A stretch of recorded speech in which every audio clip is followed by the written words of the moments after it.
Hey everyone, welcome back to another 31-minute podcast. So today Jordan isn't here. I think he's a little bit tired. Yeah. I think he had a big weekend. Something like that. Yep. Jackson. Hello. Hi. How you going? Good, sorry. Good. You didn't want a camera on you today. You just said you want to be on audio only. Yeah, a bit camera shy today, I think. Oh yeah? A little bit. Right, fair enough.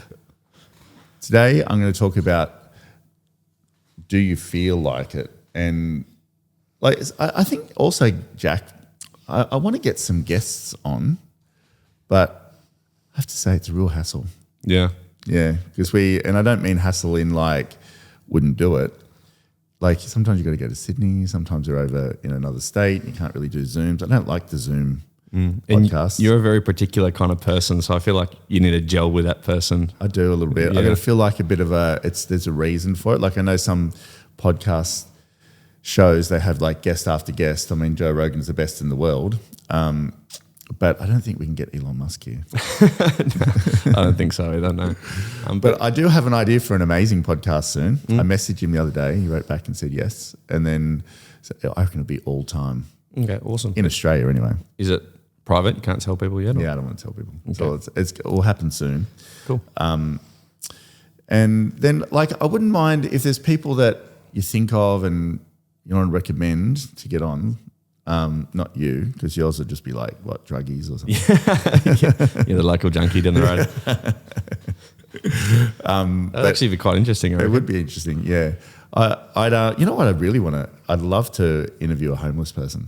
I know what that feels like, and I'd love to interview them and just see why they're there, why they're still there. Yeah. So when like the homeless people in Sydney, I've got this real thing with them. I want to help them, but I don't want to help the people that just want to. Like they make a business out of being homeless. Yeah, right. Like I'm a bit careful of those ones. Yeah. But you know the people who sell the big issue, I don't think they make a business out of being homeless, but you know the ones that are just like there's a bit of a racket going on in there. I've seen it on Current Affair or whatever, those ones. But there's the people that sell the big issue, I always buy the big issue. You know what that is? No. It's like a book, a magazine. Yeah. So they're homeless, those people that sell them, and they go in, they make them, they have a job doing it, and then they get out on the street and sell them. And I always buy, every time I see one, I buy one. And because the money goes, I think half goes to them and half goes to the making of it or something like that. And so I always give them more, and because they're out there giving it a crack, trying to turn things around. I've seen you do that a few times. I remember when I was a kid, one of the the window cleaners, like the people that come up and clean your windshield, like you gave them some money, and there was another. I always give them money too, and I always give them like, well, when I say quite a bit, like people give them like the change. I'll give them like $20, because they're out there, even though they're annoying, they're working though. They're out there giving it a crack. You got to reward that. And there was also another time.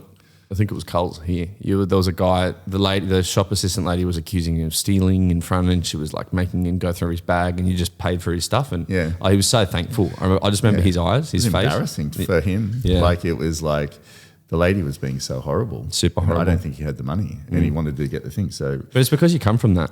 And they don't mean it. Like everyone needs help. Like everyone. People forget. Like even the thing last night when we posted yesterday on about my weekly shopping list, and people were writing in going, $550 to buy vegetables for one person's ridiculous. That's not even relatable. You got to remember, like I had a lot of help on the way. Like when I was homeless, I remember when I was absolute at the bottom of the bottom of the bottom, and we're going to go and find the abandoned building I used to live in down in Camperdown. I don't know where it is. I don't know the address or anything, but we're going to go for a drive down and vlog it and see if we can find it.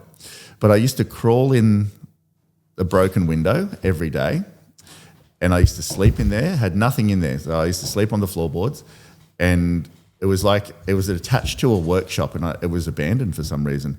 So I used to sleep in there, and one time I had no food, like, because I used to deal drugs to live. So I used to have like drug dealers, but because drug dealers, so you'd buy, you get 1,000, 2,000, 5,000 pills, and then you'd sell them and then make money. But because I was such a mess in the end, I used to just take everything, and I was just so untrustworthy. It was just the worst. I was not any sort of business person at all then.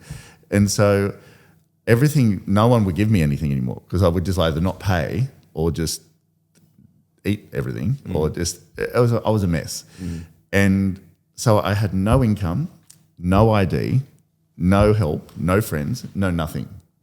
And so I used to go to like this place and sleep. And then I remember one time, and I just used to get drugs however I could. I would do anything to get drugs. So is that all you did? All day? Every day. That's just all you looked for? Just drugs? Yeah, just get drugs. Just whatever it took to get drugs. Because weren't you quite big and trained as well though? Not then. Or was it like different times? Not really. Like at that point, no, not really. I was like, so it was just drugs? I couldn't buy steroids. I didn't have anything, not one thing, no clothes. Like I wasn't in the nude, but I was just, I had a going out pair of pants, these tight, stretchy plastic sort of pants, black ones that were like, I still had an okay physique. Like I didn't look homeless. And I had like 2 Bonds singlets and a pair of gym pants, something like that. And I used to just wash it in the bath. And so I'd still go to the gym, believe it or not. But I wasn't like any sort of health picture. I was okay. Like if you looked at me, you wouldn't know. But back then as well, because was like obviously a lot of people back then fitness wasn't such a big thing. So if you had some sort of muscle size. Yeah, well, no, bodybuilding was. It was? Yeah, back bodybuilding then? was. And I used to just get whatever I could. So off friends and just not pay and things like that. It was just a mess. My whole life was a mess. Anyway, I couldn't even buy food. So I rang my dad, who I hadn't spoke to for 20 years because I just was starving. And I said, could you buy a pizza for me? So he sent 2 pizzas over in a taxi and they dropped it off to the place, and the taxi driver said, your dad has a message for you, sort your life out, and gave me the pizzas and went. And then that was one time. And then probably like a few weeks after that, I just was at a wit's end. Like I couldn't get any money. Couldn't get drugs, couldn't get nothing. I was like, I just remember there one day and I rang this guy that I knew and I said, can you just buy me some food? I'm like literally starving. And so he bought me some bread and Vegemite, dropped it over. And that was not long before I rang Dino and said, can you just come pick me up? Wow. But it was no good. So, but people forget, like when I'm saying these things, it's been a step-by-step thing to get, through life. So like, when I came to the Central Coast and then I was out the back of Dino's place and for 9 months and all of that sort of stuff, it's been a long process, Jack. Just to get to here. And so when I put the shopping list up, and people were like, oh, that's just not relatable. Yeah, but it's like 30 years down the track. And all I do now is spend on what's useful for my body. I was going to say that because I feel like a lot of those people that would be commenting that would be going out to restaurants with their wives and that, like most weekends, and drinking or this, and like they'd spend their money elsewhere. You literally don't spend any money besides on your health. That's it. And your kids and that sort of thing. I saw you post a picture of a Ferrari yesterday. Lamborghini. Everyone thought it was mine. Yeah, yours. And, I drive a 2019, so that's like a 6-year-old car. Is that 6 years? 5, 6 years? Yeah, about that. 6-year-old car. And it goes. Like I'm just not interested in wasting things on, like we're going on a family holiday in a week's time, and it's a big chunk of money, but it's good. Like not me, Tara and I will do that because we're taking you, Flora, Bay, Summer, Tara's mum, Tara. So like but I don't do much else. Call it boring, call it what it was, but I see life very differently now because it's taken a lot of work to get myself moving. And it could have been very different, like Logan, like my sister. People may or may not know, but my sister killed herself as well when she was 27. She was like trafficked as a younger girl and she got taken by men and then all sorts of stuff. But it was like, there's been so much times in life when I was doing community service and trying to work in real estate and, I couldn't even pay when I got divorced from your mum. I couldn't pay for your child support. The market went real bad in the 2000 and I don't know when it was, but the market was like just no good. So I built a website and I called it The Community and charged people $30 so I could pay child support. I was earning almost nothing, but I wanted to make sure I've never skipped a beat on child support with your mum or Shelley or any of them. And it's like been very difficult, Jack. How did you get through it all? Because like thinking, like not Logan, but just like in general, a lot of people can't, like they end it all because of things that seem so insignificant. Yeah. But you've literally been through the ringer. Like Yeah. half the stuff you've just told me then is like ridiculous. Yeah. What kept you moving? Well, I don't know. Like, I'm not sure. I just feel like So I was talking to Bryce yesterday, and I've never really talked much about this, so I don't know if this is the time or place, but I had a near-death experience. I overdosed on drugs, and I think you know about this, but I've never been. I was talking to Bryce about death. We're talking about where Logan is and things like this, and I said to him, Bryce, I don't know. People say that have known me for a long time, say, mate, I don't even know. You're like a cat. You've had like 9 lives, because people who knew me back then, I was like literally a crazed animal, and I would do anything. Like I'm talking anything. And the things that like happened in the sequence of events along the way are so like, why didn't I go to jail, or why didn't I die here, or like so many things. Like I've overdosed 4 or 5 times, but I'm talking hospitalized overdose. But one time I overdosed so badly that it's a long story. I won't talk too much of it on here, but I was convulsing so badly that I could sort of feel like my body was like, I didn't float in the air, but I sort of separated a bit. Like I could feel my body convulsing. And then I looked at a hat on the wall, and I was staring at this hat, and I was in a friend's studio apartment. His name's Jesse, and he was a big black guy, and he's a model. And I was staying there. So I used to just stay wherever I could for about 5 years. Like I used to just stay anywhere, like girls' houses, friends' houses, wherever. I didn't have a home. So, and not that I was homeless, I just didn't have a home. I was more interested in partying, and then I had my own business. It wasn't very good. It was like a refrigeration business. And anyway, that's a whole nother story. But I knew I took too much. And I was obviously injecting things then, and I used a steroid needle instead of a normal needle. And so I put way too much in there, and I'd been out all weekend. So I flew off. I walked out. He had a little bathroom attached to a square box of a room. That's all it was. Like it was just a square. It's very small. So I walked out, and I heard in my ears, you've never heard anything like it. It's like, and I'm like, whoa, I've taken way too much. And then I flew back and started convulsing and smashing my head on the wall. I was the only one there. And I was smashing my head on the wall so hard that I thought to myself, you could sort of think properly. Like I was thinking, and I was like, if I stay in this position, because I was sitting up against the wall, like I fell back. And then I thought, if I stay in this position, because it was a concrete wall, it was all double brick, I thought I'm going to smash my head open. So I wiggled down to the floor onto the carpet, and I was convulsing so badly. After a while, this big black person thing popped up in the. I can see it as clear as day still. I've had a lot of hallucinations in my life, Jack, and I can't remember any of them. This one, I can remember every detail of every part of it. And without labouring over this story, this big black thing popped up in the corner of the room. I thought it was Jesse. I said, Jess, call an ambulance, call an ambulance. I was trying to say that. I don't know if I was saying that or not. Call an ambulance. And it was just standing there, but I couldn't really make out what it was. It was like just a big black thing. And then on the other wall above his bed was a hat. And I looked at the hat, and I thought, I've got to stare at the hat. If I close my eyes, I'm going to die. I can feel it. And I just knew it. And I stared at the hat. I'm like, just do not close your eyes. Do not close your eyes. And then all of a sudden, it sort of went black, and this thing started coming to me. And I was like looking at it, was like far away, and it was coming to me. And it looked like a dog, sort of like a dog, sort of like a pig, sort of. I don't know what it was exactly, but it was coming to me. And as it was coming to me, I knew it was going to take me away. I knew it.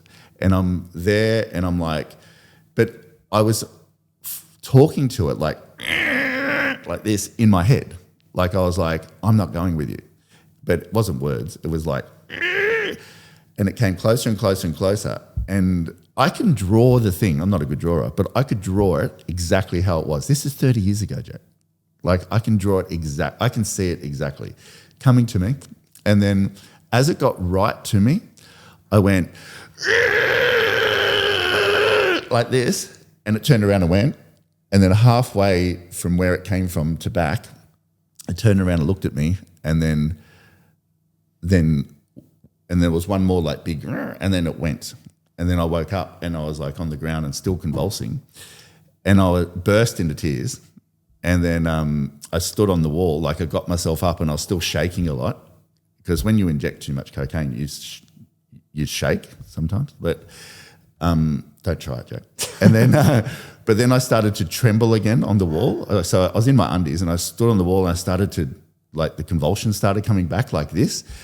And then I thought, no way, I'm definitely gonna die if I convulse again. So I like tried to like calm myself, and then I walked out across the hallway. It was an outdoor hallway, like it was a brick building. There was a flat here and a flat there and a walkway in the middle. And I've just walked into someone else's apartment, walked through the lounge room and just sat in their shower, like didn't turn it on, just sat on the floor. And the guy comes in and goes, what are you doing? And I'm like, I couldn't speak hardly. I said, is there an ambulance at the front? Because I thought Jesse had called an ambulance. I still thought it was Jesse there. And he went out the front, there's no ambulance there. So anyway, I didn't stop taking drugs after that. That's what I was going to say. Like, how does that not scare you out of taking drugs anymore? I don't know. But what I was saying is I was telling it to Bryce yesterday. We were just talking about it. I don't talk about that too much.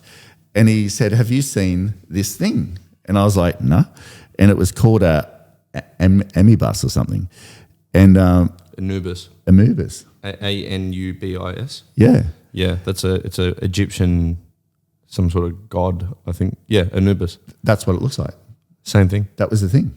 I've never been able to see it again. It was like sort of like it had like a sort of cloak on around here, not on, around, but it looked like a dog, like a pig type thing. And I said, that's it. Yeah. And he goes, that's apparently, and I don't know if it's true or not, I have no idea, but I can tell you it looks very similar to that. Apparently that's the thing that bridges, that shows you where to go once you die. It comes to get you and in like Egyptian mythology. Help you. I don't know if it's Egyptian. It's an Egyptian god. That's what Anubis is. Yeah. Well, whatever that was the thing. I've tried to say that to people who are close to me. I'm like, I don't know. I couldn't sleep in the dark for 15 years after that. I used to sleep with all the lights on in the house, and I just could not sleep because I was scared of that thing. So anyway, that's just a little story. So there's been lots of things in life that I've had to work through, but we all have to work through different things. But the part of this podcast today is, do you feel like it? And people talk about like, I want to achieve that and I want to achieve this, and even the gut health journey I'm not really on a gut health journey, Jack. Now, I'm not really on that. That's part of it. That's like the wheel of a car. I'm on optimizing myself. People talk about anti-aging. I don't want to anti-age. I would hate to be 30 again. What a mess my life was back then. But I like where I'm up to. But what I say to myself, what's the best version of me today? What can I do today to add to that? Like you had eczema on your eyes the other day. I don't know if you still got it. No, but it's like that's a reaction to something. So I want to get ahead of all that stuff. There's a great saying, prevention's better than the remedy. So good, because when you've got something going on, you've got to turn it all around again. So if you've got inflammation going on in your body, you've got to try and get it settled, then get ahead of it and fix it. But the inflammation is way down here somewhere. Like the weight, if you're 30 kilos overweight, sure, you can lose it, but it's taken you a long time to get there. So now you've got to change all of your habits. I know it's an indicator and you can turn it around, but I'm like, isn't it better to do a bit every day? Like I did 35 minutes on the Stairmaster before I did this podcast. The way I see it is, if I pay this price now, then later I'll enjoy the reward. So I want to get, like Tommy, he's 60 years old. I have not seen a better 60-year-old on this planet. He's an amazing looking man. He's an amazing looking man. He showed me a picture when he was 30, 25. He's got a few pictures of himself. He looks like a different person. So I made a decision at some point a few years back to say, there's secrets I don't know about. There's formulas I don't know about. There's people who are living results I want to live. So I've got to find them. And probably a lot of this comes from, like, I could see when I was in that party world, I would go up and down all the time. Like, you know, you'd have a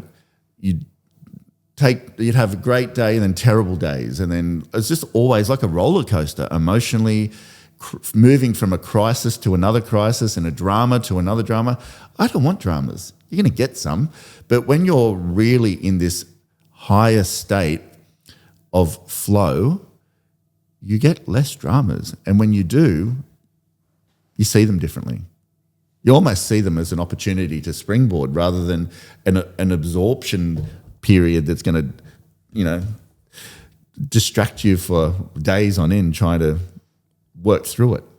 It's almost like, what do I need to become to solve this or get better than this? What gets me thinking with this is, it's like I could go for a walk and see 30 people that just want to walk their dog in the afternoon, have 6 beers and go to bed. Yeah. Do you feel like your passion for life is learnt, or do you feel like it's something you're born with? Or like what drives you so hard to want to achieve all these things and optimize your body this much when Greg down the road just wants to have a few sausages and with his family and buy his wife some flowers and go to bed at 9 or 10 o'clock after watching a current affair?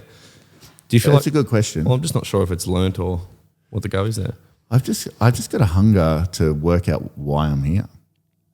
So you feel like you're here for a reason? I reckon I'm here. Why didn't I die that day? Yeah, why are you still here? Yeah. Why didn't I die that day? Like, I remember another overdose that I had in England, and I got taken to the hospital, and my girlfriend was sitting there, and the lady said, yeah, there's no way he's going to come out of this without brain damage. You know, and I'm like, all these things have happened, like so much. That's just a few things. Like, you know, I was running down the street in England with a knife and in my undies, convinced there were people in a house, and I was just staying at a person's house, a nanny's house, and I took they were doctors, and I took all the medication in their bag in their room. I just took it all, and I'd been out all weekend, and I went crazy. Like, all these things, like, you know, you could be arrested at any time. You know, it's like you could be in jail. Like, why did the judge let me off that day? She didn't let me off. She gave me community. Said, but why did she see something good in me and said, I'm going to give you a second chance? Like, I was on Australia's Most Wanted, Jack. Like, you don't sort of just go, oh yeah, cool, I'll just go to court and, you know, off I go. Like, I had a lot of warrants out for my arrest, all these things. And I look back at my life now and I'm like, and I said to Bryce, this is where it all came from actually when I was talking to Bryce. I said, why did it have to take till when I was 50 to start working life out? Because I just had no idea. I was like, we got that cavoodle bear. He's like, we call him the dumbest dog in the world, but he's actually very nice and innocent, but he's very dumb. Yeah. That was like me before. You know, like I had no idea what I was doing. And I was real stressed, real anxious. But now I'm like, there's a formula for everything. You want to hydrate? I didn't even water, Jack. A few years ago, I didn't even drink any water hardly at all. I went to a skin place and I said, yeah, your skin's so dehydrated. And so they injected high Profilo in there. Now I look at that and I'm thinking, why would you not have a great hydration plan? But I've learnt that now. So I guess I probably had to get to that point where I have enough experience to listen, you know, have that desire to understand. Like, we're an amazing thing. We are machines. That's the way I see myself now. We're a spirit inside a machine. Our spirit is guiding us. And everyone, the thing that goes through my head is everyone is put on this earth for a reason. Everyone has a gift and a purpose. Everyone. Whatever that may be. It could be to bring up an amazing family. It could be to inspire people. It could be to be an athlete and teach people. Who knows? But that's why it's so important to do what you feel most excited about, because that's telling you where to go. And this topic today is, do you feel like it? So when you set a goal, that's your inner self saying, hey, stretch a bit, because I reckon you can do that, and that's going to lead you somewhere else. All the goals I've set over the years, everything in real estate I've achieved so far. And I'm like, okay, well, if that's, and back then real estate was just everything to me. I just wanted to get legal. I wanted to get some sort of normal track. So I was like all in with that. Now I see it as like probably health and family in a way. Like I love providing for family, make sure everyone's okay. I've always been a bit like that, but when you were young, I was just all work.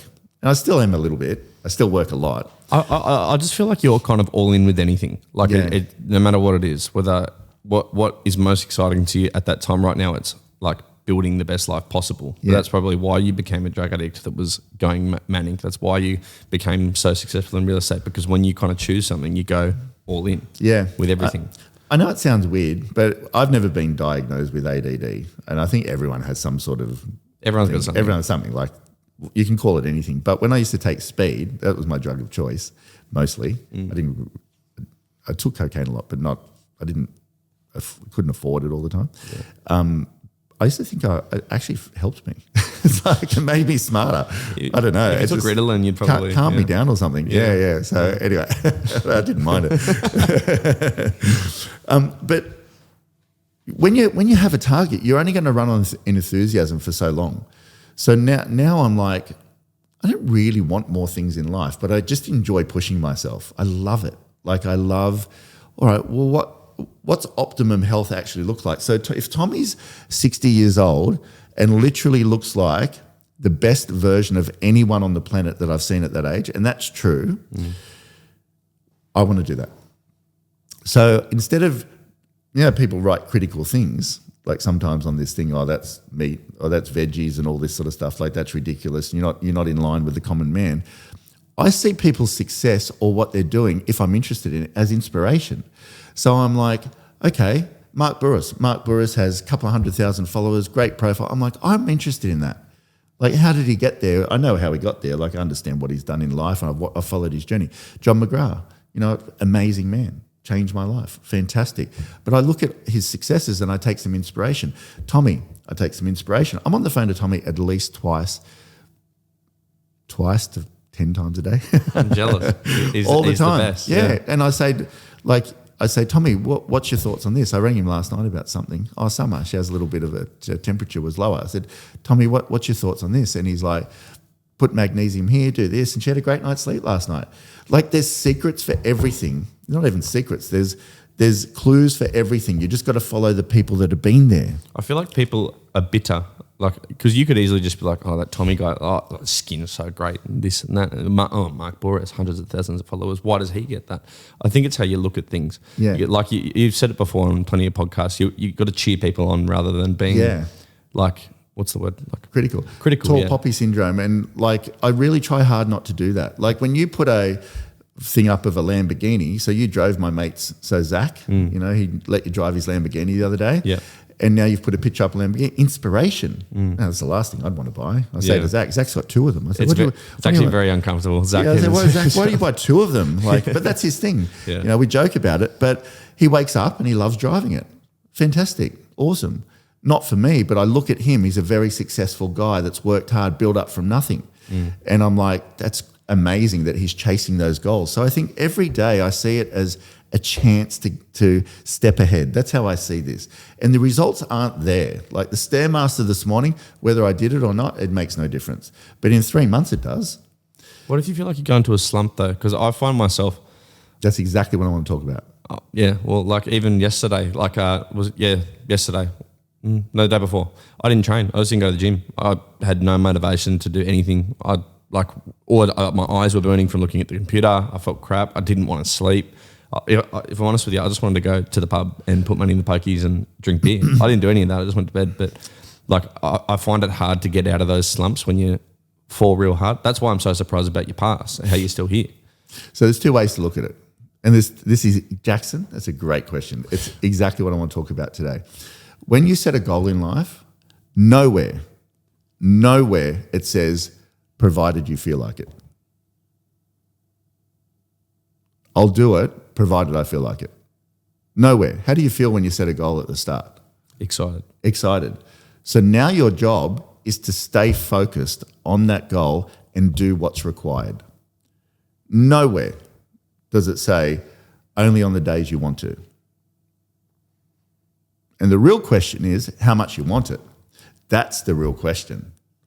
So when we talk about SAS people in the army, people sit there in awe because they have done what most people would say is the impossible. So Chad, who is a friend of mine, SAS guy, he had to go swimming at 2 a.m. around Cockatoo Island in the harbour in his clothes. That's part of the thing for like 2 hours every night, all wet. Go to bed and they get you up an hour later, do it again. Who would do that? But when they stand and speak, they command attention because they've done this stuff. It's an accomplishment. So when you set a goal, and that's the way I see it now, like when I'm creating the ultimate version of myself now, that's the mission I'm on. What is the optimum version of myself? Full energy, full alignment, full health, all of this. It takes a lot of work, Jack. So much. You know, to sit there and say, no, I don't want the chocolate when you really do. To sit there and say, no, I want the beer when you really do. To make all of these choices. But what am I prepared to do to get there? That's my job. The Stairmaster this morning at 5 o'clock in the morning, that's like, who cares? I'm 52 years old. I don't have to do it. I've got an okay-ish physique. But to me, I know if I've done it. So you are your greatest measure. And that's why I don't let myself off now on anything. And I have a deluxe morning routine, a deluxe version. I've got a medium version and an express version. Depends on what life's doing that day. But there's a couple of things in each one I do not take out. They're non-negotiable. I just get up a little earlier. But here's the thing also, Jack. When you're in the zone, you're way more powerful. You will want to do it. So I convert my mind. I don't think there's one morning I actually want to get in the ice bath. I don't think there's one morning. I really don't. I sort of sometimes sit there going, calming my breath because I don't really want to be in there. It's cold outside. It's raining outside. It's winter. Tara goes, I'll just do it in summer. She can do that. That's what she wants to do. But that's sort of how it is. It's really nice in summer. But when it's 3 degrees outside and it's -1 in the ice bath, where do you go? It's like freezing. But I never do start something now unless I've converted my mind to wanting to do it. So my job is to actually convert my mind to the end result. That's the job now. When I eat, I don't even like mushrooms. I eat mushrooms 3 times a day. I don't even like mushrooms. But Tommy says eat them. So I eat them because they're good for me. I never ate vegetables my entire life, Jackson. None. All I eat now is a vegetable. I'm going to turn into a giraffe. I just eat vegetables now. What do you say to people though? Because we talk about this all the time, like this optimum version of yourself. I guarantee if I asked somebody, any of my mates, they'd go, who cares, you're going to die someday? Or what if I get hit by a bus next week? Yeah, absolutely. What do you say to people that think that? Well, it's what's important to you, Jack. If you talk to me when I was 30, I couldn't care less what I'm talking about now. Time in the season. Time in the season. They're going to learn. They're going to get to some point. It's probably when my appendix blew up, I was like, well, hang on, why did that happen? I thought I was a bit indestructible. I thought I was like, what the hell, mate? And they took a bit of bowel out. Really made me think.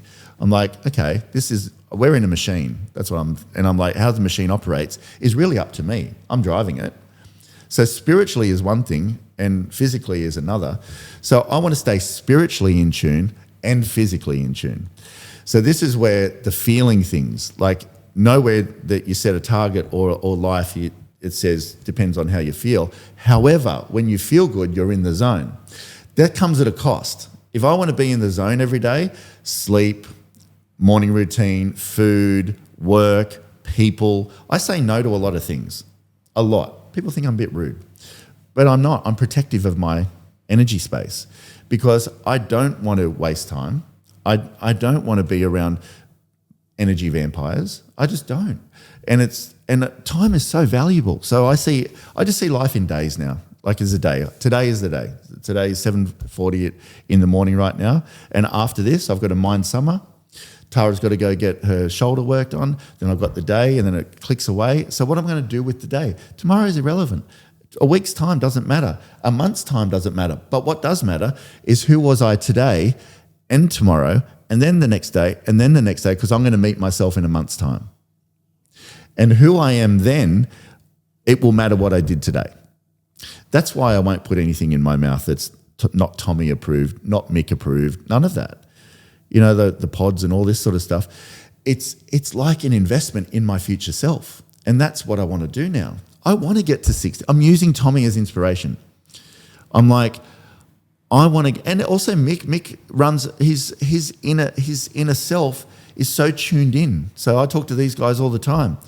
I probably go to Mick more on a spiritual level, like, because he's more like chasing enlightenment. Tommy is as well, but different. Tommy's more like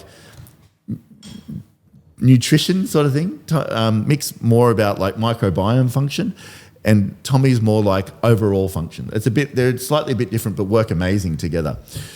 But I'm using them both for inspiration, you know, and what do I need to do? So if I want that result, I've got to do this. If I don't do it, I go backwards. I'm not really serious about the result. And it's so easy to say, I just let myself off today. Let's have some Krispy Kremes.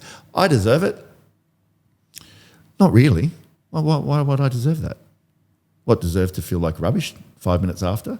Deserve to wreck the microbiome production that I've got going on? Deserve to wreck my energy because my mitochondria won't be fed properly? All of this is linked. So when I arrive at 60, the proof will be in the pudding. What will I look like at 60? At the moment, I've got my sights set on 55. But what will I look like at 60? I've got the formula. The only reason that it's going to be successful is if I follow it. And that will be seen later. You can't hide from your result. If you're living a life that you're not happy with, you can change it. But you've got to give it time. But each day is an opportunity to show how serious you are about the result, about the goal that you've set. Everything's achievable, but are you prepared to take the steps there? And not one time ever is it, do you feel like it? It's not an option. You make yourself feel like it. And you're talking about rest days. I think there's a time and place for rest. There is definitely a time and place for rest. But when you're running your days like I do, I've worked out this, it's like a happiness code, Jack. It is. The morning starts in a certain way. The day is managed in a certain way. Time, because when you've got too much time pressure, you get anxious, you get overwhelmed. So I'm very careful where I put my time. And then at night, once everything's taken care of, I have a wind down routine. My room's always on the same temperature, runs the same temperature all day. I have a routine that guarantees pretty good sleep. Like last night, I had great sleep. And then I get up and do it again the next day. So I'm making myself feel like it tomorrow because my energy is friggin' phenomenal, Jack. Like I'm buzzing out of this. I'm going to probably fly off the planet. I can see it. Yeah, I am. Because my mitochondria is running so hard, I'm like a Formula One race car now. That's how I feel. Because I've done all this work previously. But go back to when I was grey and eating chicken and rice, Jack, and bulking and cutting and bulking and all this sort of stuff. I felt terrible. I would sleep if I went for a workout in the morning. I go to bed after that. It was fake. Sure, I looked all right-ish, sort of, I don't know, like I guess, but fake. Now, my goodness, what's possible now? So does the beer come into it? Does the bad mood come to it? I don't even let bad moods come in as much as I can. I can feel them coming, but I like block it. I block it. No, you're not coming in. No, you're not getting in here. There's a party going on in here. You're not allowed in the party. You wreck it. Go away. That's how I see it because I want to step out the front door. It doesn't mean things don't always go right. It is what it is. Accept it and move on and keep going. I can control the rhythm of my day with the routines that I have and the commitment that I have. That's all I can control. I can control if I go to McDonald's. I can control if I eat rubbish. I can control if I eat meat. So many people saying, why don't I eat meat anymore? Because I don't want to. I know what it feels like to eat meat. I'm not saying don't eat meat to no one. I'm just saying I don't eat meat. I used to eat so much meat. I had freezers full of meat. But I know the difference now between eating it and how I felt. Now I don't eat it and how I feel. Not going back ever. Ever. Because for me it works. But it's a process that I've been on, Jack. Same as with anything. You want results at work? Do this. You want to lose weight? Do this. You want to eat better? Do this and have better energy? Do this. I don't see alcohol anywhere in there. I've never met one person who's killing it in life going, my secret is having 8 beers at night. Not one. But I can tell you, I've met 1,000 people who stop drinking and go, my life is so much better. It's all waiting there for you. You just got to get the right track to run on and then wake up every day, put yourself in the zone, own your emotional space, and go, like, literally step in today with 110% focus on constantly getting a little bit better, and you'll always feel like it.